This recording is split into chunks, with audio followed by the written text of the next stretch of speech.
Hello Internet! So I'm super grateful to be here today on Free Code Camp to talk to you about the winners of the Js13k games. That's right, so in other words, 20 winning games, that means 20 amazing code snippets from 20 insanely talented developers. My name is Ania Kubow and I'm a software developer and YouTuber who loves to create all sorts of awesome tutorials online.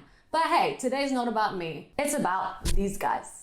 If you are just starting out in JavaScript, or perhaps you're well seasoned but haven't actually heard of the Js13k games before, well, you are in for a treat. As a judge on the 2020 Js13 Games panel, I had first-hand experience of these amazing developers, so I really can't wait to show you their code today.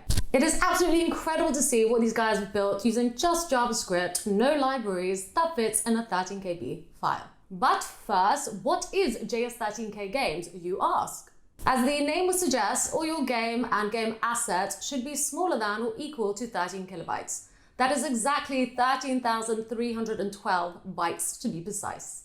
You can of course zip it, but don't overcomplicate building the zip package. It should open on any platform, anywhere, anytime.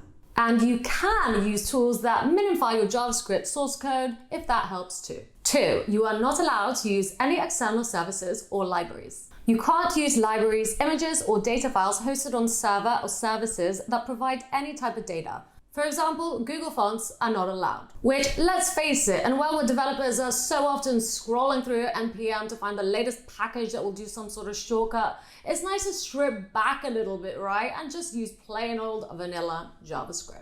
Number 3, stick to the theme. This year's theme was 404, so the number 404. So if you know what that means, like get creative with it. The theme is announced every year in August, so it was announced this August, and that is what the developers had to work with. And finally, how many games can you submit? Well, you can submit as many as you want. You can also work on a team, you can work with your dog, like it doesn't matter, just get involved. It's really meant to be a lot of fun. This awesome competition was started in 2012 by Andzej Mazur. He created it from scratch, out of his own pocket, sending out, like t-shirts and gifts using the money that he had saved up. What an awesome guy. I can't wait to introduce him to you. And now. Hello there, my name is Andzej Mazur. I'm the creator of the Js13k Games competition. And I have to admit that I'm impressed with the quality of the games submitted this year.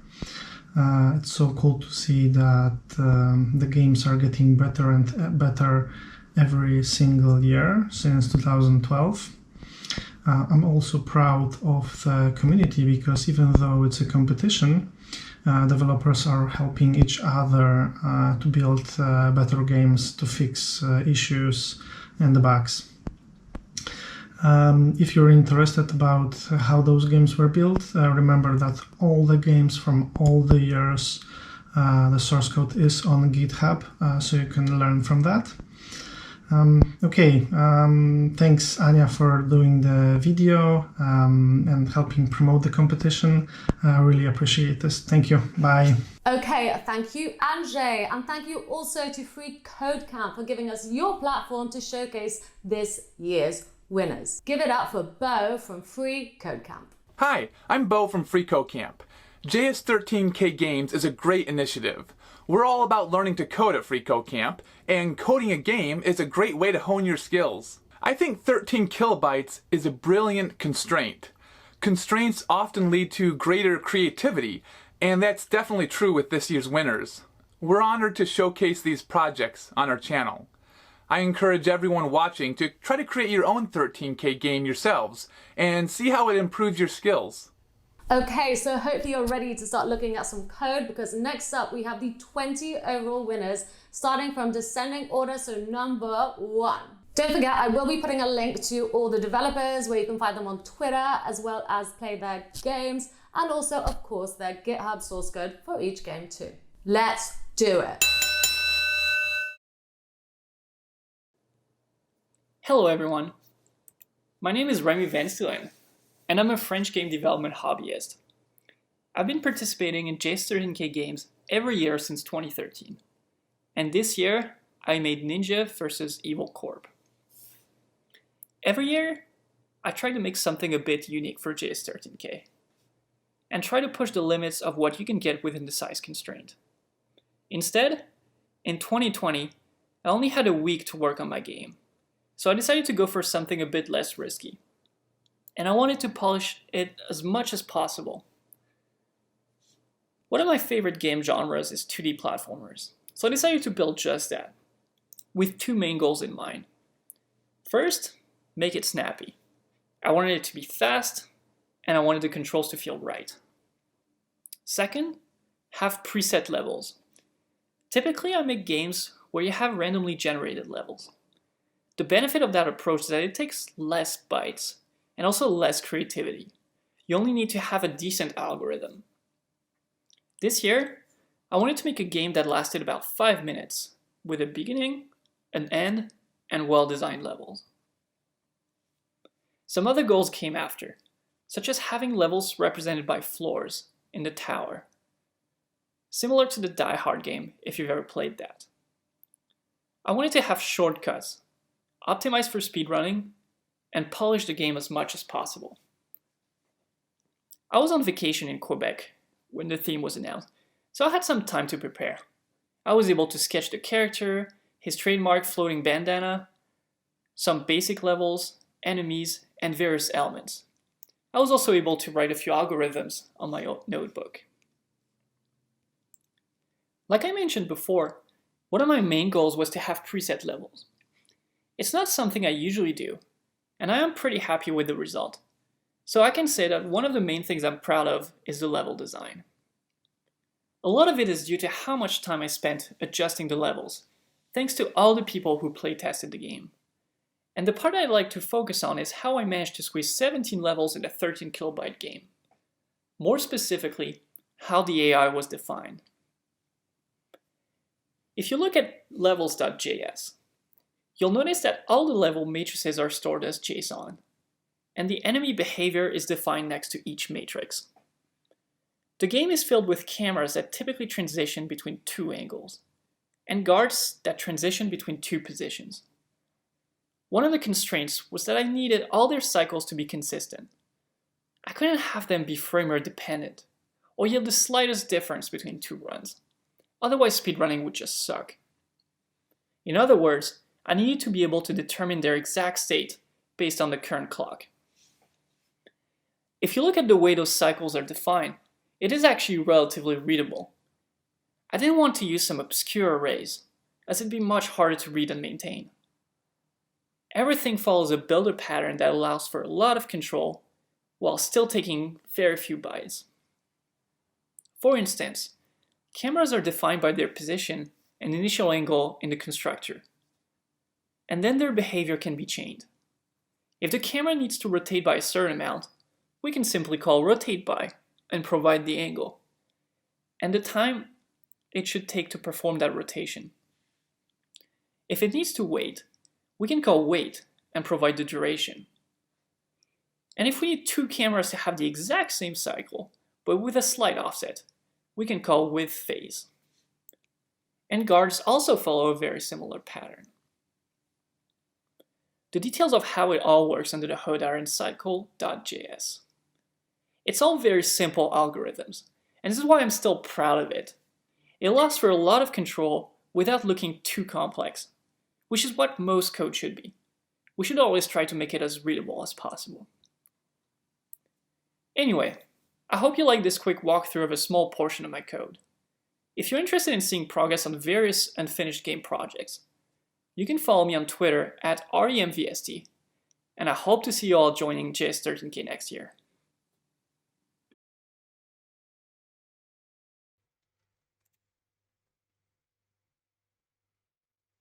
Hello, I'm Tom Hermans. I'm a Dutch developer who also makes video games sometimes. And for this year's Js13k Jam, I made Edge Not Found. It's a puzzle game on an infinitely repeating world. I really like tile-based box-pushing games like Sokoban, and I've already made several of them, but this is probably my most complex one yet. I've been sitting on the idea for this game for a while, and the jam was a good opportunity to develop it and design some cool puzzles for it. So let's talk about the rendering for a bit. Each frame in the game is drawn using 3 steps. In the first step, I create multiple canvases that serve as sprites for the various puzzle elements like walls and boxes. These are drawn using the rough library, which generates nice hand-drawn looking shapes. The second step renders the current puzzle state using these sprites like this. Then finally it will draw the level repeatedly to fill up the entire game canvas. And I really like the bit of code that handles this, so today I'll explain how this infinitely wrapping world works exactly. So, for demonstration purposes, I've pre-generated the level image from the game instead of generating one from scratch, just to keep it simple. Now then, I've isolated the code in this sample. I'll go over the most important bits, but if you want to toy around with the full thing, you can access the example with this link. So let's go through it. The core of the tiling magic happens here with the X and Y offsets. These essentially affect how the levels are tiled. For example, if you play the game, then you know that this level can't be solved because the crate can't reach the goal. But if we change the Y offset to 2, the level becomes a straight line and the puzzle becomes solvable. It's kind of complicated, but it is used in a lot of tricky puzzles. So next we calculate how much levels can fit on the screen exactly. The clip offset here adds a small margin to the level border. But it also shows that if you put this into as a negative value, then you can confirm that this code actually works, because then levels that are very near the border won't get drawn either. So this essentially makes sure that nothing will be drawn if it will end up being nearly or completely invisible anyway. So finally, a nested for loop actually draws the levels. Note that levels further away from the center will get more transparent. So if I zoom out all the way, then you can see that the wrapping will go on for a bit, but eventually it will become so opaque that it will stop drawing. So when drawing the image with an offset defined, we shift the image on the grid, which you can kind of see here because of the shape. So if I enable the coordinates display, you can see that the image also shifts 2 steps down for each step on the y-axis, kind of like a staircase. And that's due to the level offset Y I set earlier. And that's pretty much it. Once again, you can view the code snippet here. Do consider playing Edge Not Found first if you haven't, so you can learn how this level wrapping is used for the more tricky puzzles. So, I hope this inspired you to make your own infinite world. If you like this, then you can find me as Auroriax on Twitter for more of my things. And if you look the name up on GitHub, then you should be able to find the full source code of the game. Bye, and thanks for watching.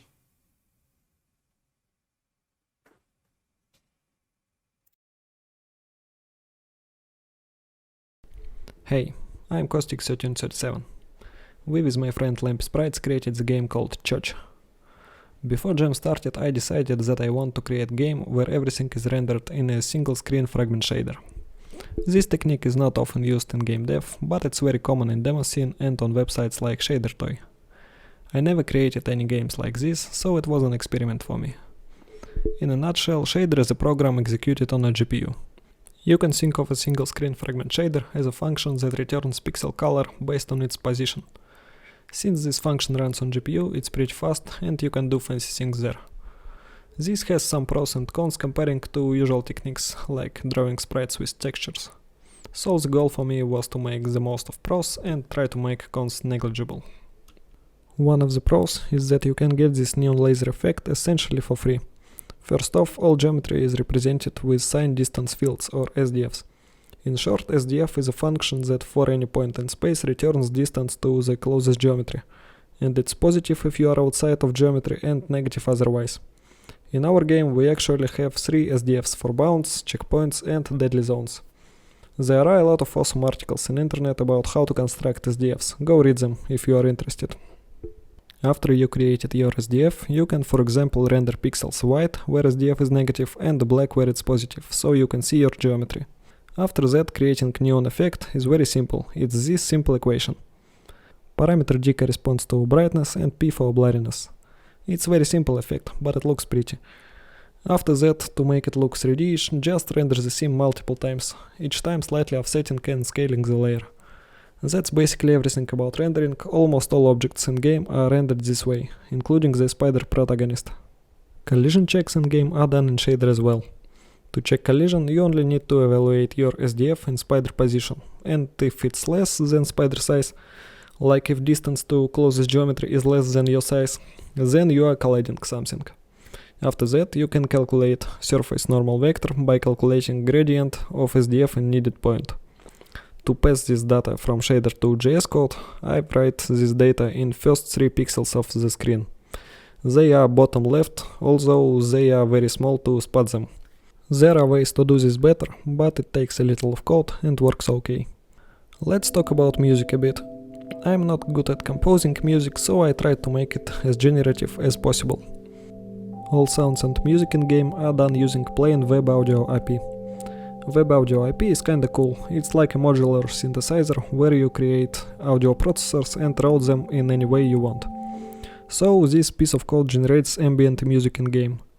Basically, it creates 3 sine wave oscillators, each of them slightly detuned with another low frequency oscillator. Then they all are summed up and passed through echo with huge amount of feedback and reverb to create nice ambience. Every time you pass checkpoint, chord changes. I have hard-coded a bunch of random chords in A minor scale. They are just changing in loop. Also, every 3 seconds a chord inversion changes randomly. Chord inversion is when chord notes are shifted octave up and down. The chord stays the same, but it sounds differently. With huge echo, it creates interesting effects sometimes.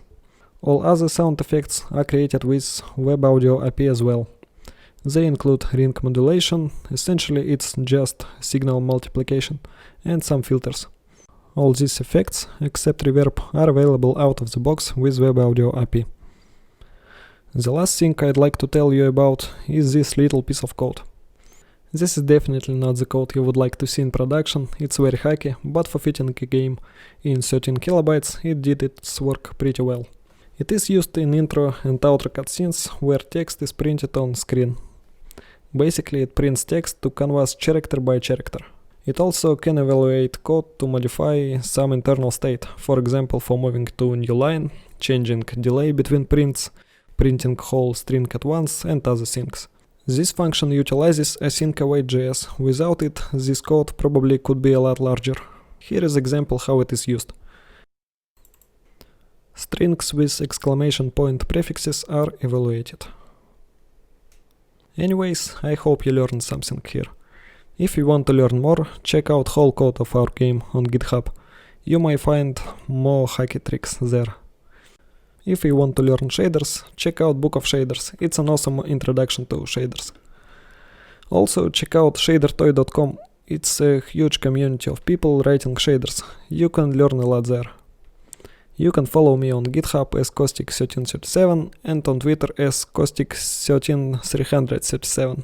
And I will be glad to see you all at next year's Js13k.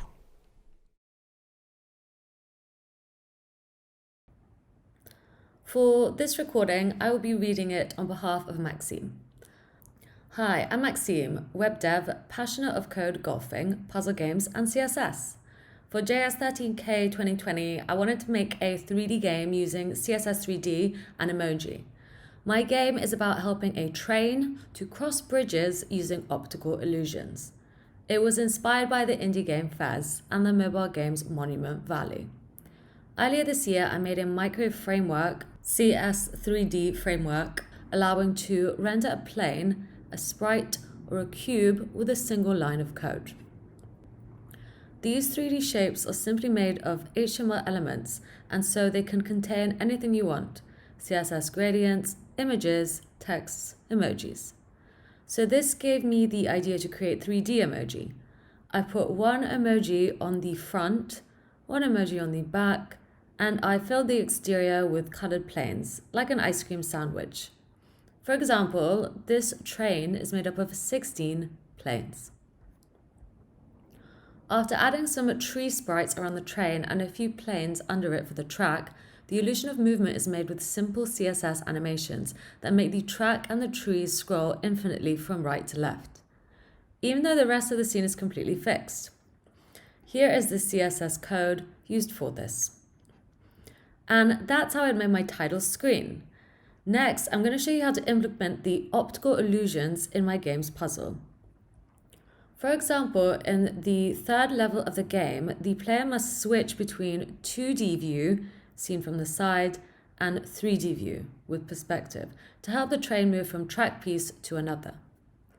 First, the switch between 2D and 3D is made by transitioning the CSS 3D perspective value.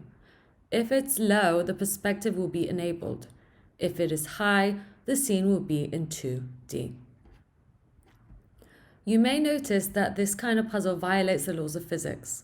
The train is simultaneously at different places of the scene depending on which button is pressed, 2D or 3D, and how much it has progressed through the bridge. It took me a few days to figure out how to implement this.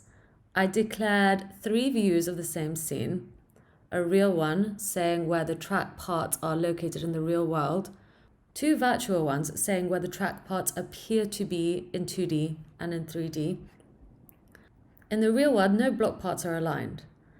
In the 3D virtual view, the blocks 1, 2, and 3, and the blocks 5, 6, and 7 are aligned thanks to an optical illusion. As well as here, in the 2D virtual view, the blocks 3, 4, and 5 are aligned thanks to an optical illusion. Finally, here's what happens when a camera transition occurs. The train moves on the part 2 in 3D view. This part has a virtual 3D position, so the train uses this position as if it were real, but in reality, it flies in the air to preserve the optical illusion. The player clicks on the 2D button. At this moment, the train is instantly teleported and scaled up into its real position, so we don't see it fly in the air, and then the camera transitions as if the train had always been there. If we are on a part that also has a virtual position in 2D view, which is the case for the 4th part of the puzzle, then the train is teleported a second time just after the camera has finished moving. Once again, it will fly in the air to preserve the illusion. The same thing happens when transitioning from 2D to 3D. Thanks for watching this video. As always, there will be more information about this game and the making of it in the description below.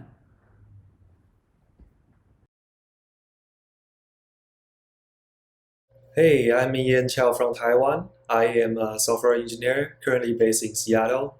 I am the creator of the Stolen Sword. Stolen Sword is an action platform game that you can play with only one finger. And basically you play a swordsman trying to reclaim the sword from a thief. And the sword was used to suppress demons, so now that it's being stolen, the demons have been released, so you have to fight him along the way. And visually, this game was inspired by a 2002 Xia movie called Hero.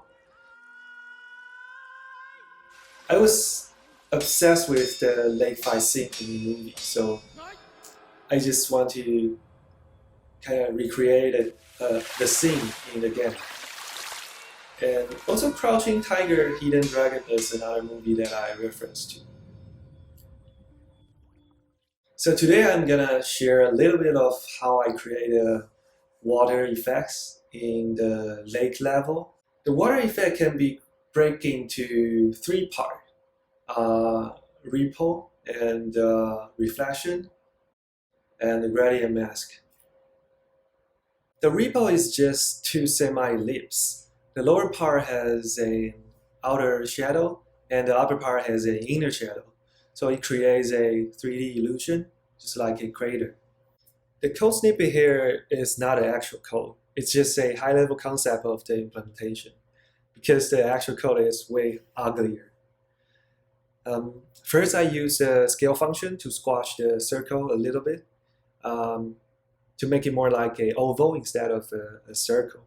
So that it looks like it's on the water surface.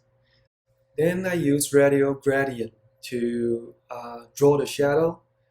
I use color stops to control the shadow goes inward or outward. And then use ellipse function to draw a half of circle. Most of the image assets in this game are vector graphics. It's basically layers of shape defined by a path, which is an array of points. So to draw this image, I simply traverse the path array and connect all the points together with line2 function. That's it. Based on that, the reflection is pretty straightforward. First, add some transparency by tweaking the global alpha, and then add a little bit of vibration by adding random number to the x-axis coordinate, so that it looks like it's on the water surface. And lastly, flip the shape across the y-axis. But the reflection of the enemy is another story. Enemies are simply Chinese characters, drawn with failed text function. I didn't find a way to flip the text. I do know there is a transform function, but I just didn't figure out how to use it. So I take advantage from Chinese characters. Every enemy's appears in the lake level are vertically symmetrical, which means the characters looks identical even when it's upside down. And if it's not symmetrical, then it must be a character that you can find a upside down version of it. The last element of the water effects is the gradient mask. It is used to show that the player is deep in the water. And it's basically just drawing the player again, but this time it is filled with linear gradient. Because the gradient is using absolute coordinate, its position is fixed no matter where the shape is. So I can easily keep the boundary at the same height as the water surface. So that's a high-level overview of how I created water effects in my Js13k entry. And I really appreciate Js13k for hosting this amazing event. I've learned a lot from the community.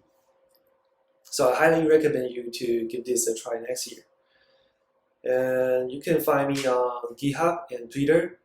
My username is Chiaogu, that's CHIAOGU. And feel free to reach out. Thank you.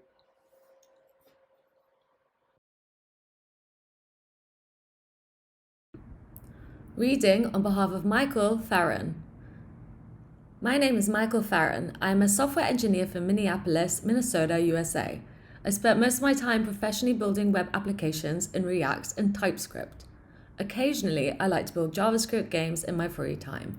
This is my 4th time participating in the Js13k. I wanted to take a different approach to the 404 theme than the common not found approach to help my game stand out. One of the ideas I brainstormed was to use 404 as a time period for the setting of my game.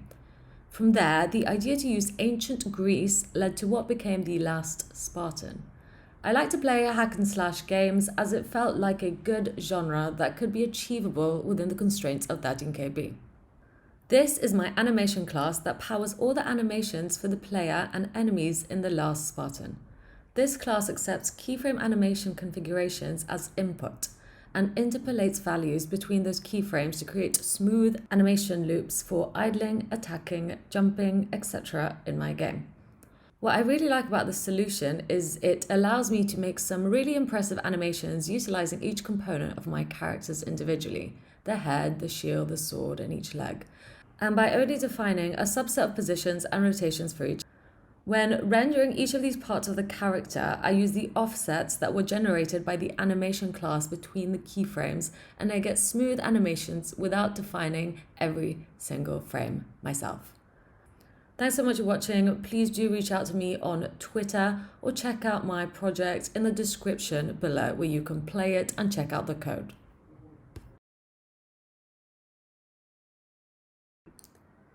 For this game, I will be reading on behalf of Saud. When asked about his favorite code snippet for the game, he chose this one right here. A little brief note about it is, when creating the level editor for the game, I didn't want to impose any sort of constraint on players, so I wanted the space to feel like an infinite grid. I thought a lot about how to maintain the state of a virtually infinite grid with different type of platforms, and obviously an array wouldn't suffice, since that would mean the grid has a start index, and no platforms can be created before the start index. Finally, I came up with this snippet.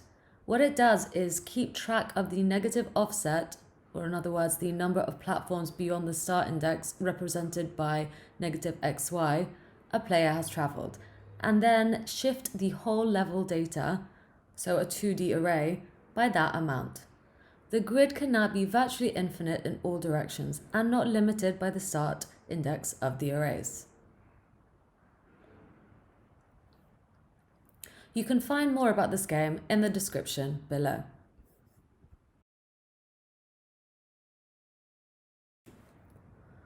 For this game, I'm going to be reading on behalf of Mark Vasilkov. My name is Mark Vasilkov and I'm a Russian-Israeli computer programmer and security enthusiast. I love video games. The thing I do for a living are distinctively not video games though. Life's unfair like that. A proper puzzle game can be designed as follows. Players are taught a game mechanic. This allows them to solve puzzles of progressing difficulty. Then another mechanic is introduced, upping the combinatorial complexity. And then we repeat until done. This game, or in other words, I want to Google that game, is an opposite of that. A whimsical experience with no meaningful level progression.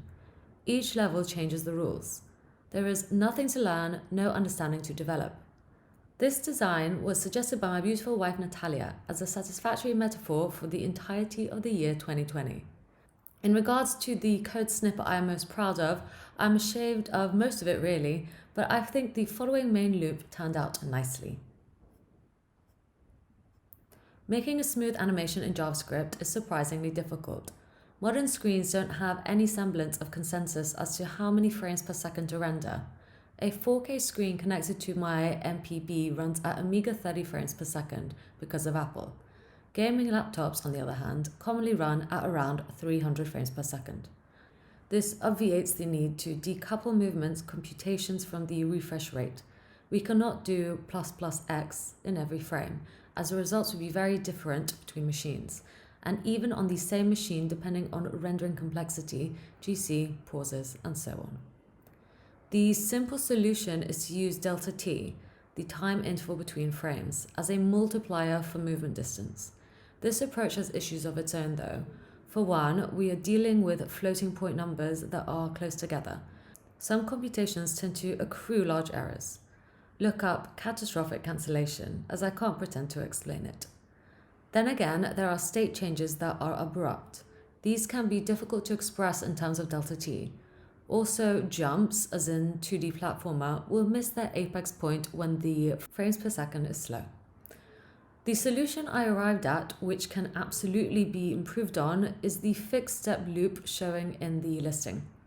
The only requirement is your render function should be capable of lerping objects between their current and last known positions, meaning that every object stores its previous coordinates.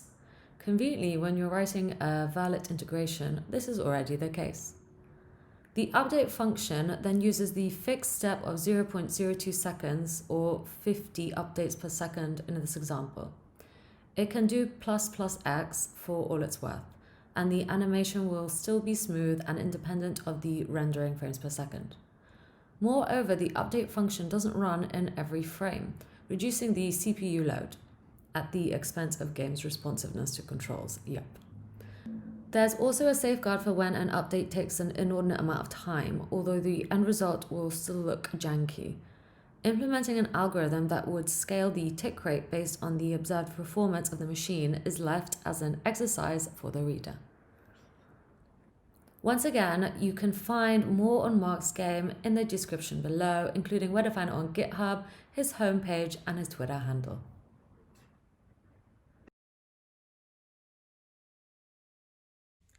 Hi everyone, my name is Jerome Lecomte, and I'm a software developer specialized in JavaScript.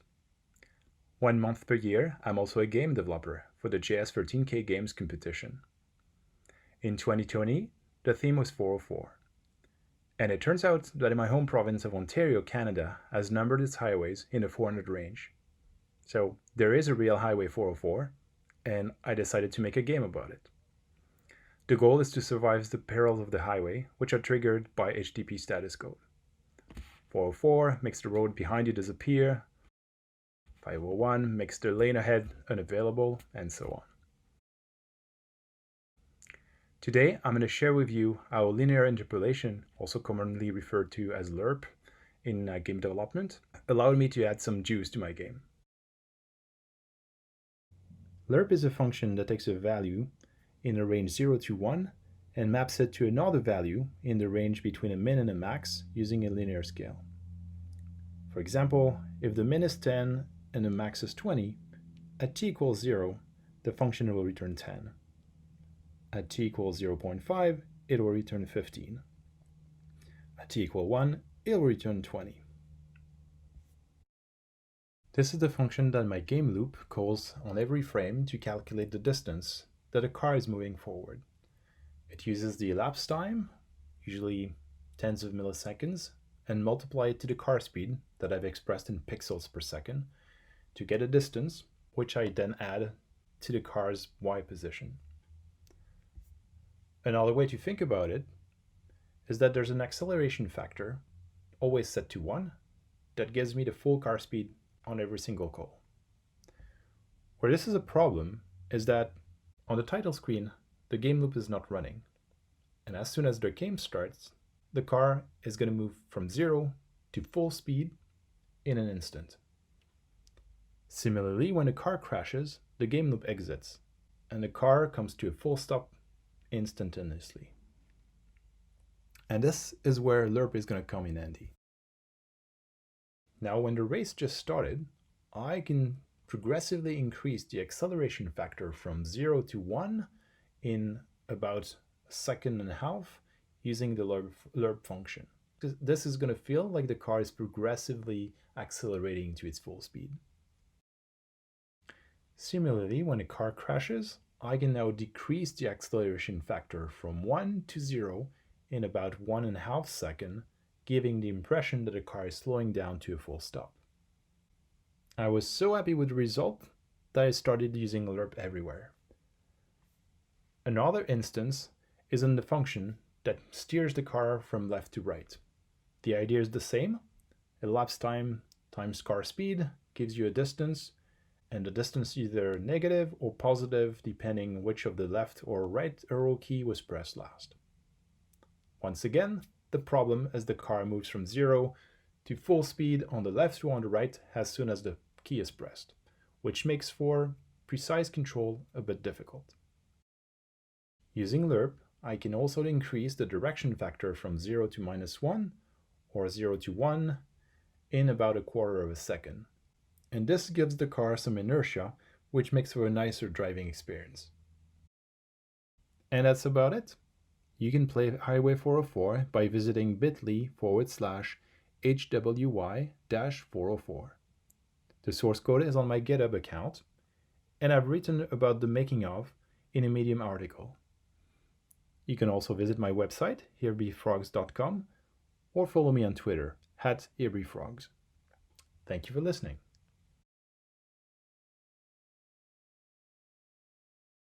Hi, my name is Cody, and I'm the creator of MINIPUNK.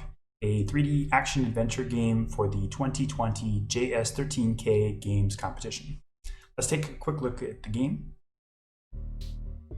The enemy of the game is the evil 404 Megacorp. They are threatening to take over the internet, and you must stop them.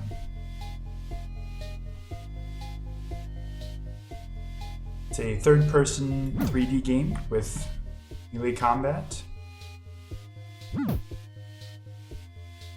Gives you an idea of the gameplay of the game. Now I'd like to talk to you about some of the technical details of the project. As part of the competition, the game is open source and available on GitHub. I wrote a postmortem that talks about the origin of the project, some of the technical details.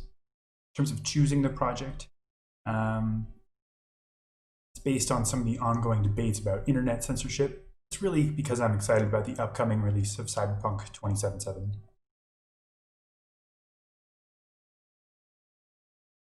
The game itself uses a voxel engine similar to Minecraft.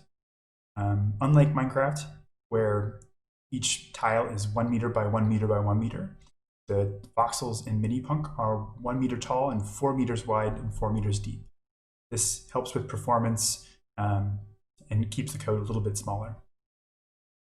One of the most interesting technical details of the game is the bloom effect, which creates this neon glow. The implementation is based on an OpenGL tutorial that I ported to WebGL, which creates this great city glow effect. Here's the code for the bloom shader. As you can see, most of it is implemented in GLSL. That's the language that your video card uses to actually render. And it's done as a post-processing effect. There you have it. It's a quick look at MINIPUNK for the Js13k Games competition. Thank you.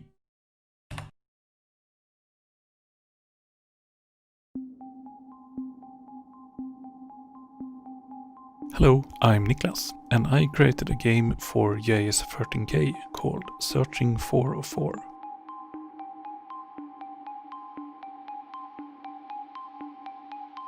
It's a classic single-player dungeon crawler game, containing one level with small labyrinths, puzzles, 2 different weapons with weapon progression, 2 different enemies to fight, and finally a boss fight. It also features a static lighting system,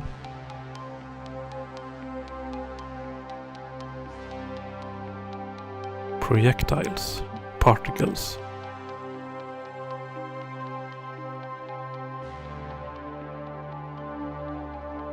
and some very basic audio effects. And all this I managed to cram into a zipped package at 13 kilobytes.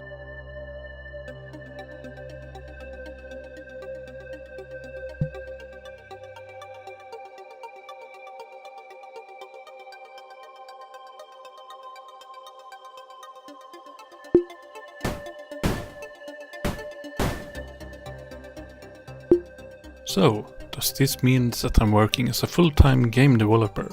No, it doesn't. I'm actually working as a system administrator, maintaining servers and networks 8 hours a day. But in the evenings and weekends, I'm creating games. This was the first game I created in JavaScript. Usually I'm creating games in Java or C# in Unity, mostly for the Ludum Dare gaming competition. But I wanted to do something new and decided to participate in Js13k this year. I never thought I would be able to finish a game nor create a 3D game in just 13 kilobytes. But with a few weeks works, 2-3 hours a day, I managed to create this game. And I was very surprised when I saw that I ended up at place 11 and at place 5 in the gameplay category.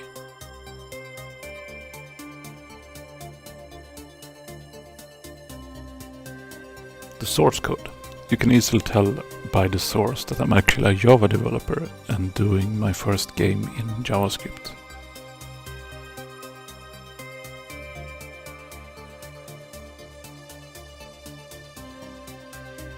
I was using ES6, which gives me classes and the possibility to use class inheritance, instances and static class variables.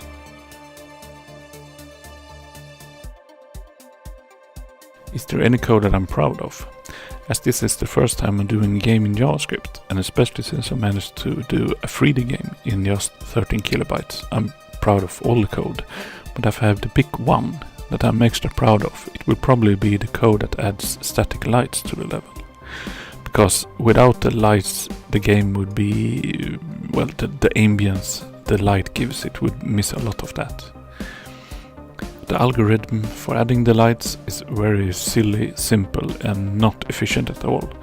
But JavaScript executes it very fast, so for my level that is 64 by 64 tiles, just does that code in just a few milliseconds.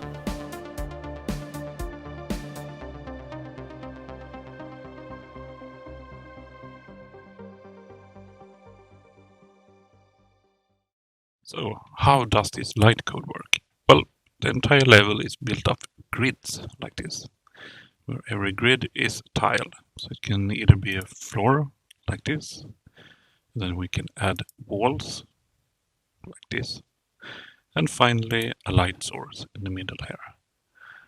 So the light code will loop through all of these tiles looking for a light source the first time, and it will set the light value to 1 like this.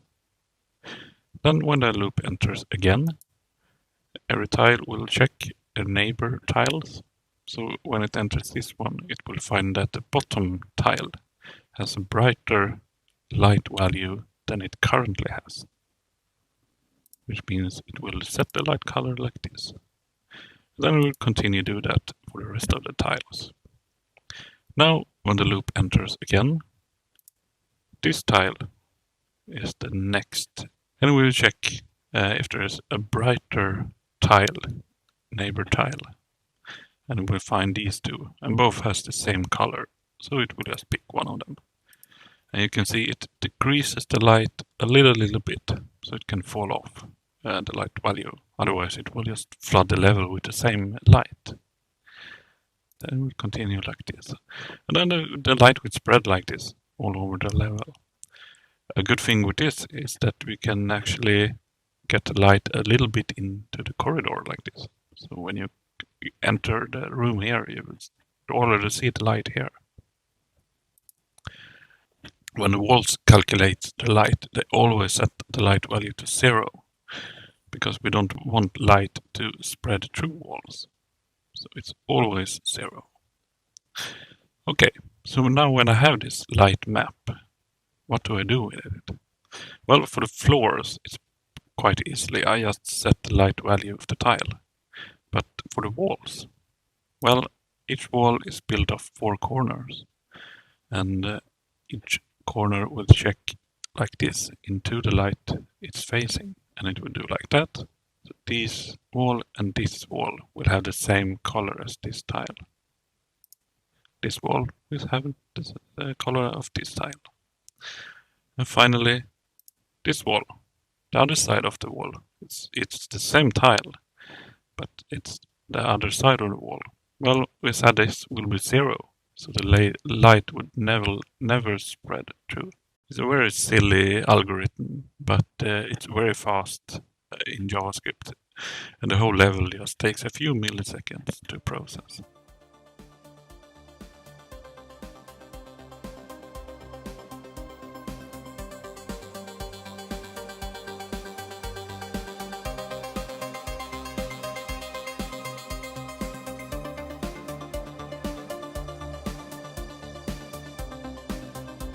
And that was my game Searching for a 4 that I made for Js13k 2020.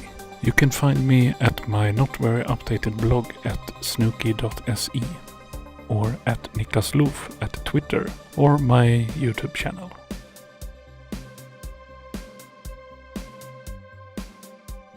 You can also find me at Spotify and other streaming services, since I'm also making music, and the tune you have heard in this video is mine. You can search for the album Recollecting Memories by Nicklas Löf. Thanks for watching. In year 2021 I challenge you to also participate in Js13k. Try it, it's a lot of fun, and if I could do it, I bet you can easily do it too.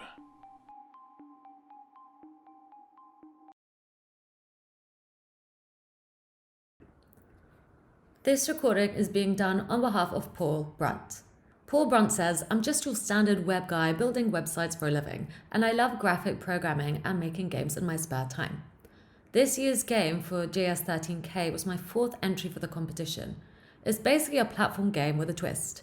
Instead of jumping as you would in a traditional platform game, you control a light source that casts shadows that you can walk on. I came up with the idea early on when I was just doing some array casting to add some lighting effects. At the time, the shadows were casting in the same color as the platform and there was no visual distinction. So I thought, why not make them act as a platform as well? My favorite piece of code in the game was the collision detection code. It still blows my mind that with nothing more than some Pythagoras, you can perform what seems to be really complicated collisions. The code isn't that complex, but I believe it's the first time I've taken the maths from scribbles and implemented it in code without making any silly mistakes. It all worked as intended from the get-go, so a very rare event. The shadows are made up of a bunch of line segments, and the code checks the distance of the player's bounding circle from the line segments. If the line is less than the radius of the bounding circle away, then a collision occurs, and the normal and overlap distance is returned. The nice part of writing this code was that I don't venture into the world of 2D much, but the 3D stuff I've learned over recent years transferred over really well. As a result, there wasn't as much head scratching as I'd first anticipated when I originally came up with the idea of making the shadows part of the environment. Thanks so much for watching my video, and as always, you will find my website and my Twitter handle as well as my game in the description below. Please do check it out. This video is going to be read by Ania Kubow based on a post-mortem on GitHub for this game by Ben and Salvatore Previti. Island Not Found is a game that is rendered primarily using a technique called ray marching or sphere tracing. This is where you define the world as a mathematical function representing a distance to the nearest geometry.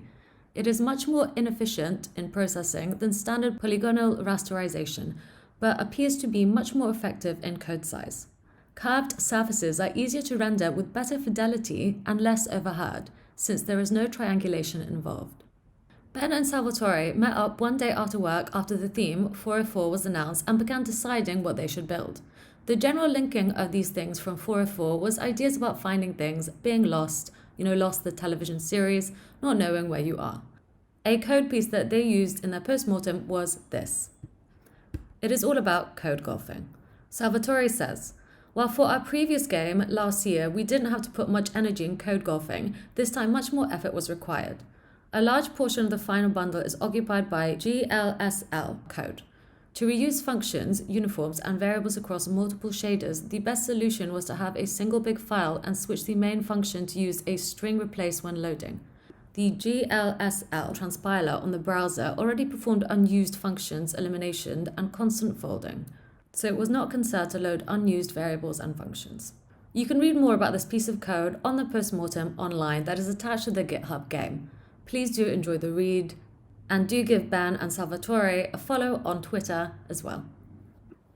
Oh, and if you're curious about what this game looks like in a single picture of code, this is it. Pretty cool.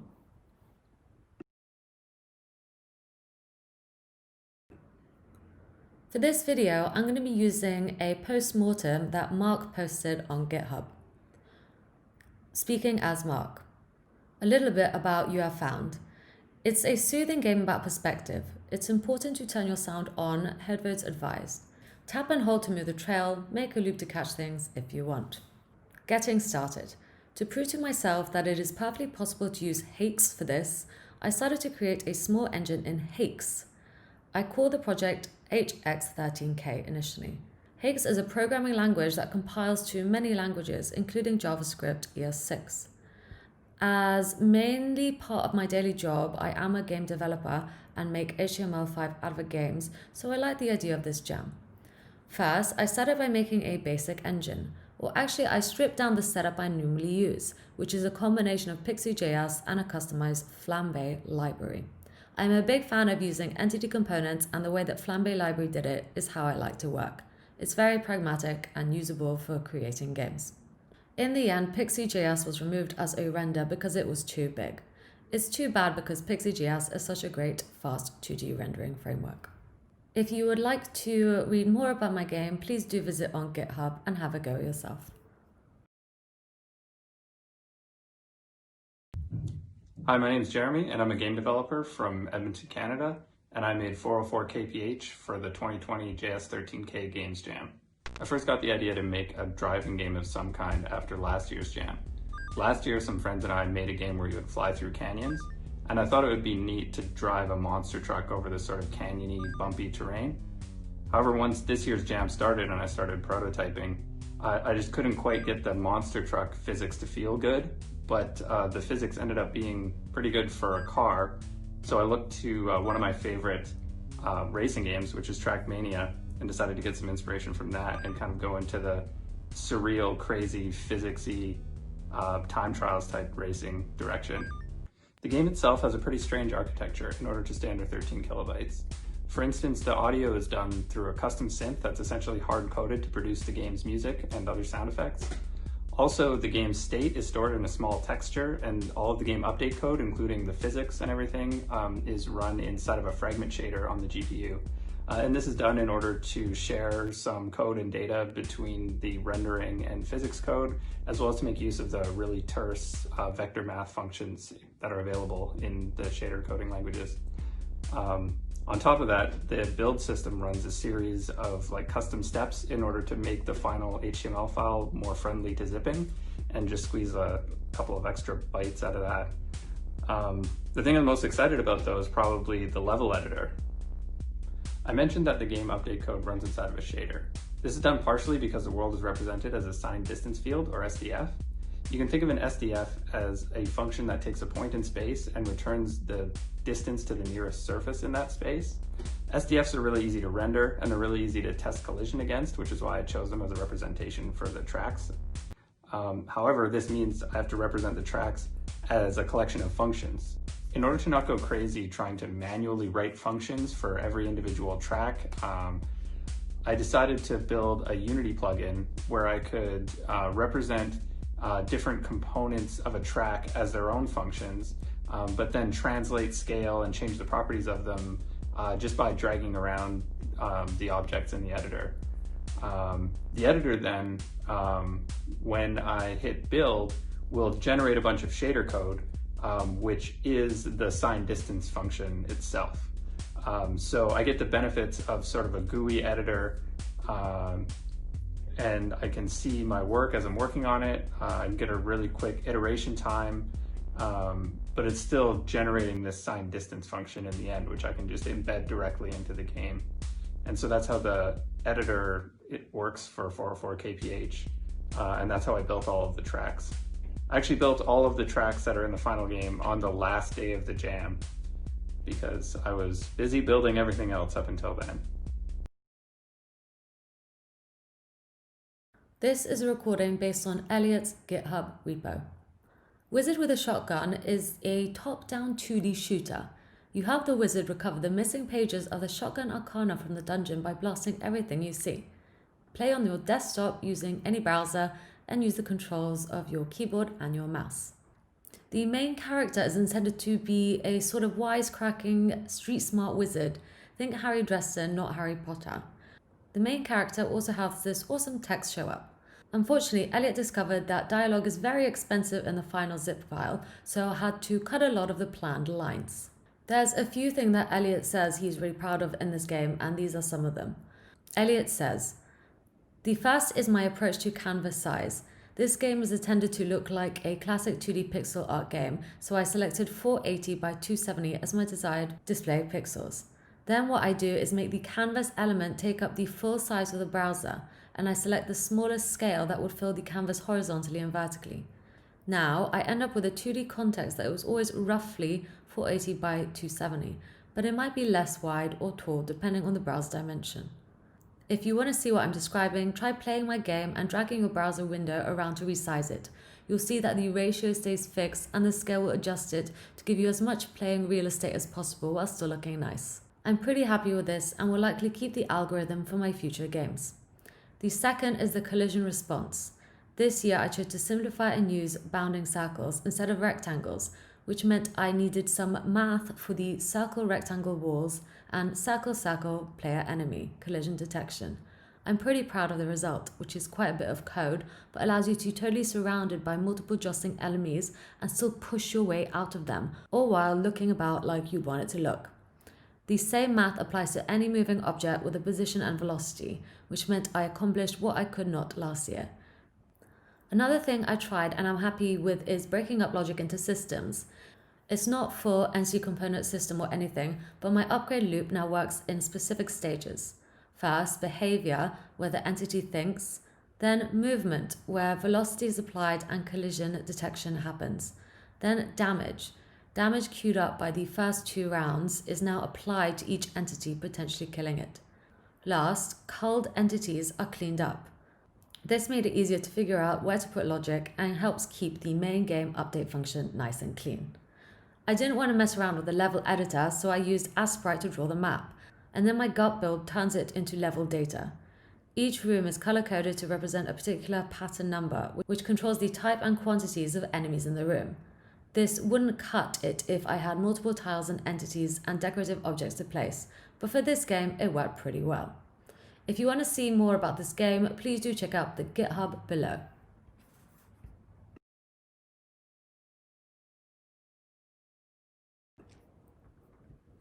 Connection is a game made by Federico Tibaldo. It is a pattern-based puzzle game. Connect the tiles on the board with your fingers and mouse to replicate the given combination or press the Not Found button. Play through the levels to unlock the arcade mode and ultimately achieve the final trophy. Some feedback from the experts says, Dan Sullivan, really enjoyed this. First mode was a bit tough, as was the 30+ in arcade, but otherwise a really fantastic little puzzle reflex game. I will not be going through the code for this game. However, if you want to have a look at how Federico made this game in less than 13 KB, please do check out his GitHub in the description below.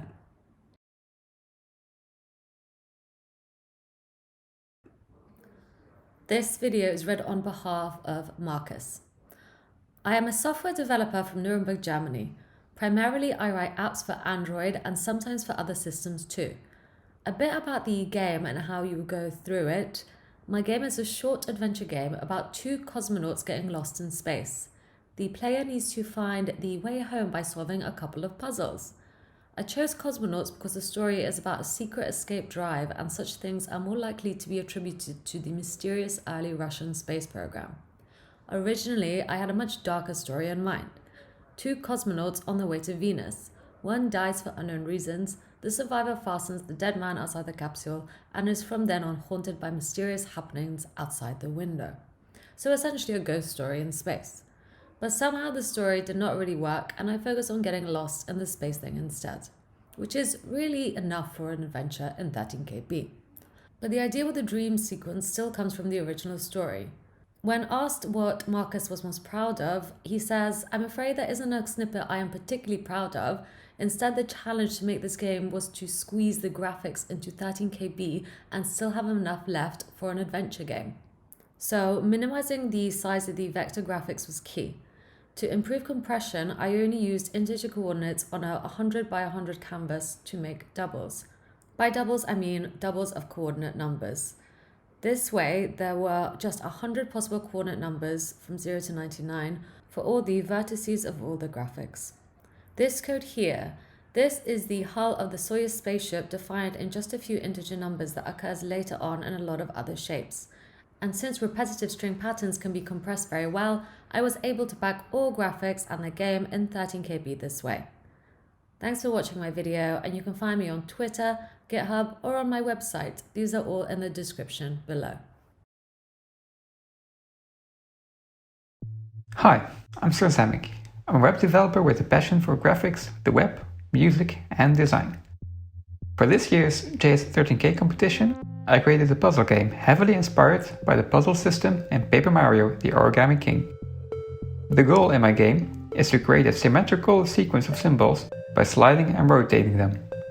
On top of that, for each puzzle there's a time limit and a life system. As you've seen, the game takes place on what I'd like to call a roller coaster. I'm going to talk about how I implemented it and how I got there. Pretty early on, I decided that the puzzles should be solved while racing on an infinite track that goes left and right randomly, but also very smoothly. While working out how to approach this, I quickly realized I may have been a bit too ambitious. Creating an infinite random track that feels also smooth isn't easy. But then I had my first eureka moment. It needs to feel like it's infinite. It doesn't have to be infinite. I can just define a path that's super big and eventually loops back on itself. What better way than to just define a parametric curve using sines and cosines?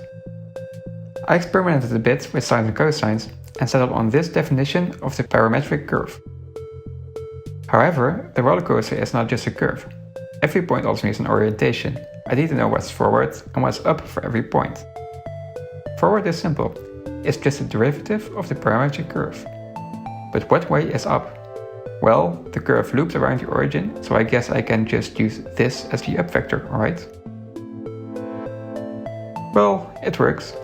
But as you can see, it doesn't really feel quite right. At least to me it doesn't. But then after some doodling, I had my second eureka moment. Second derivative. Now, what if I use the second derivative as an up vector?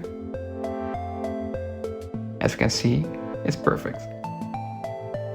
And that's how I created the basis of a seemingly infinite smooth roller coaster. Hope you learned something.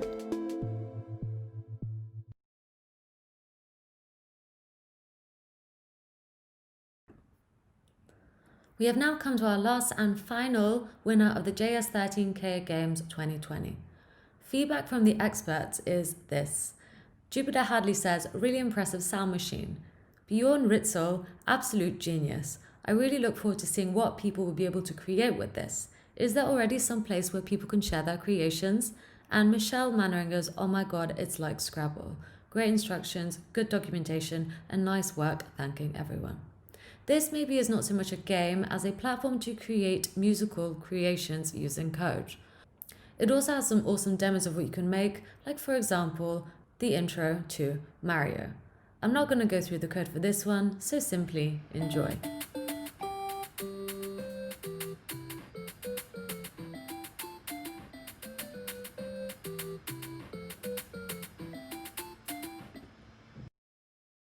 Okay, so there we have it. Those were this year's winners for the Js13k Games 2020.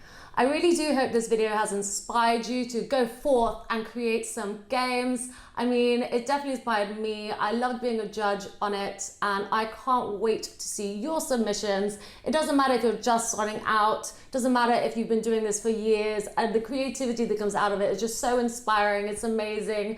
I mean, it's just mind-blowing. So, don't forget, all the developers are in the description below if you want to check them out, as well as their games and the source code to their games. I'm also going to put a link to Andzej's competition in the description. And of course, please do like and subscribe to this video and my own channel, my YouTube channel, if you enjoyed this and would like to see more. Thanks very much, and I'll see you soon.